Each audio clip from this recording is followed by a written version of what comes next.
जय भीम, जय संविधान। साथियों, वर्तमान समय के वर्तमान सत्ताधारी लोग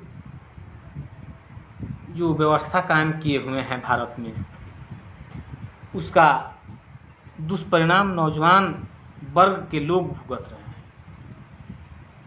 चाहे वो कोई भी दल हो, क्षेत्रीय हो या राष्ट्रीय हो। भारत के बड़े से बड़े यूनिवर्सिटियों में पढ़ने वाले, DU, JNU जैसे यूनिवर्सिटियों में पढ़ने वाले बच्चे अगर धर्म के नाम पर गुमराह होते हैं, धर्म के नाम पर प्रोटेस्ट करते हैं, जबकि उनके माता पिता उनको किस परिस्थिति से वैसे ऊंची जगहों पर भेजने की कोशिश की होगी, इस बात को दरकिनार करके, तो इससे हम लोग समझ सकते हैं कि भारत किस दिशा और दशा में जा रहा है। इन मूल विचार और विषय को समझने की जरूरत है। क्या आपको नहीं लगता कि आज भारत के बहुजन समाज के बच्चे ज़्यादातर प्रोटेस्ट में धर्म के नाम पर अपने भविष्य को कुर्बान कर रहे हैं? वहीं इस देश के कई दिग्गज लोगों के बच्चे, नेताओं के बच्चे, इस देश के पूंजीपतियों के बच्चे विदेशों में शिक्षा हासिल कर रहे हैं। जो परिस्थिति कायम की गई है, इस परिस्थिति को आपको क्या नहीं लगता कि विदेश में पढ़ रहे बच्चे, जो विदेशी बच्चे हैं, वो भारत के दिशा और दशा पर देखकर हंस रहे होंगे? वहाँ के लीडर यहाँ के लीडरों को देख के हंस रहे होंगे। आज आप देख सकते हैं, यही भाजपा के जो वर्तमान मध्य प्रदेश के शिवराज सिंह चौहान मुख्यमंत्री हैं, उनके बच्चा विदेश से LLM की डिग्री हासिल कर रहा है। क्या वैसे लोगों के बच्चों को धर्म के नाम पर यहाँ लड़ाई नहीं लड़नी चाहिए? या इन जो धर्म का डंका पीट रहे हैं, इनके घर के बच्चे धर्म के लिए अपनी कुर्बानी नहीं दे सकते हैं? इसका एक ही कारण है साथियों, कि वोट तुम्हारा और राज उनका कायम रहे। इस दृष्टि और विजन से ये लोग काम कर रहे हैं। केंद्र सरकार में बैठे लोग जातीय जनगणना कराने से कतरा रहे हैं। आज से नहीं, ये आज का बात नहीं है, ये तो पूर्व से जब बात आई है जातीय जनगणना की, OBC की जनगणना की, तब ये लोग पीछे हट गए हैं और समाज में कोई ना कोई धर्म के नाम पर गुमराह करने की कोशिश की है। इन मूल बिंदु और विषय को समझने की जरूरत नहीं है।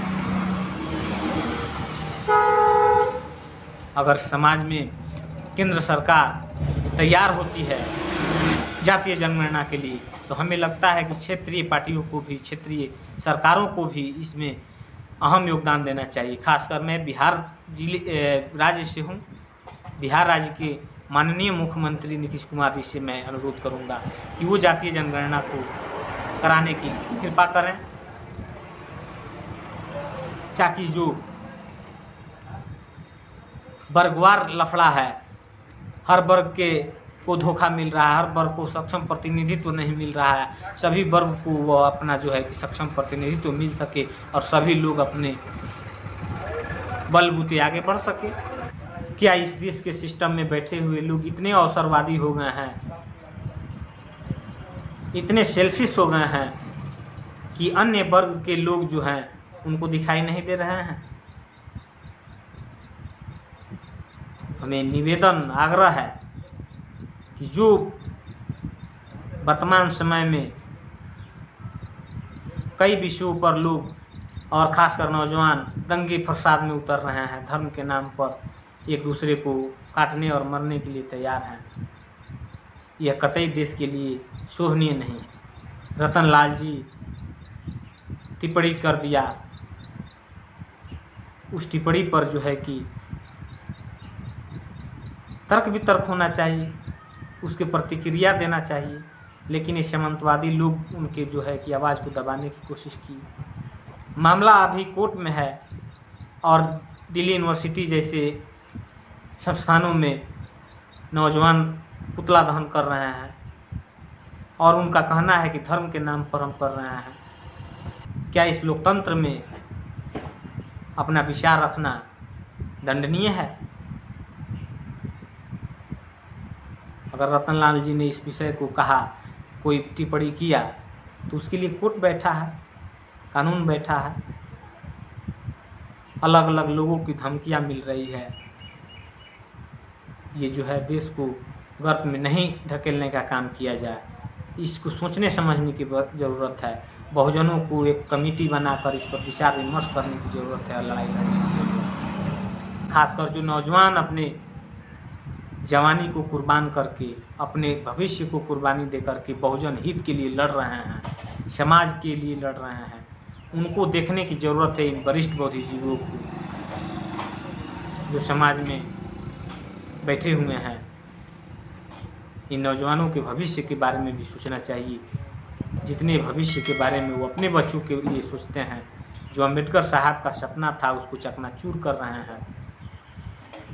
उन्होंने कहा कि अगर आप सक्षम बनते हैं तो दूसरे को भी सक्षम बनाने के लिए सोचना चाहिए, लेकिन ऐसा नहीं हुआ। इस विषय को समझने की ज़रूरत है। इन्हीं बातों के साथ मैं अपनी बात को समाप्त करता हूँ। फिर मिलूँगा किसी टॉपिक के साथ। तब तक आप सभी को जय भीम, जय संविधान। आप हमारे चैनल पर नए हैं तो इस चैनल को कृपया सब्सक्राइब करें, शेयर करें, लाइक कमेंट करें, ताकि आपका प्रतिक्रिया हमें मिलती रहे। जय भीम, जय